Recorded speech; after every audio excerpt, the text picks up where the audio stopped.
Menu ప్రకారం విద్యార్థులకు పౌష్టికాహారం అందేలా భోజనాలు తయారు చేయాలని సంగారెడ్డి జిల్లా కలెక్టర్ క్రాంతి వల్లూరు అన్నారు.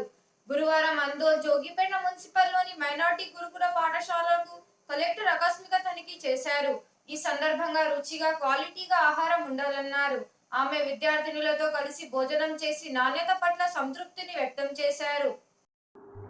ఈ సందర్భంగా ఆమె మాట్లాడుతూ ఈరోజు మాదిరిగానే ప్రతిరోజు విద్యార్థులకు భోజనం ఉండాలని సూచిస్తూ ఇష్టానుసారంగా పెడితే మాత్రం చర్యలు తప్పవని హెచ్చరించారు.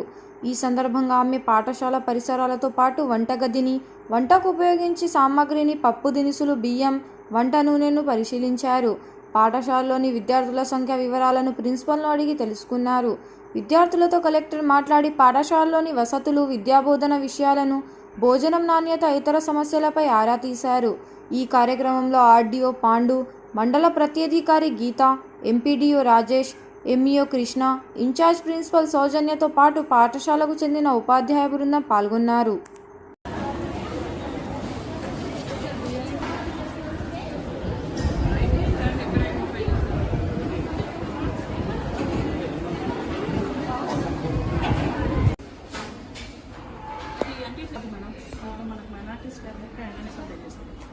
హైదరాబాద్ నుంచి ఎన్ని రోజులకు ఒకసారి మంత్లీ తీసుకుంటాం.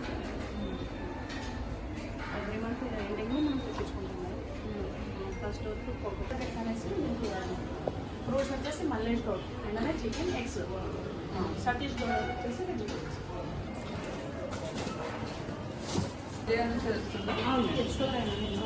ఇదేనా అల్లం పేస్ట్ ఎక్కడ నుంచి వేస్తున్నారు? అల్లం పేస్ట్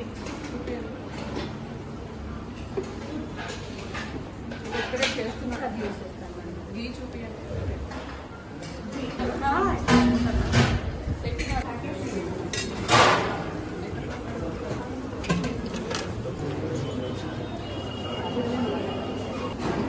ఇంటెంట్ చేశాను ఈరోజు.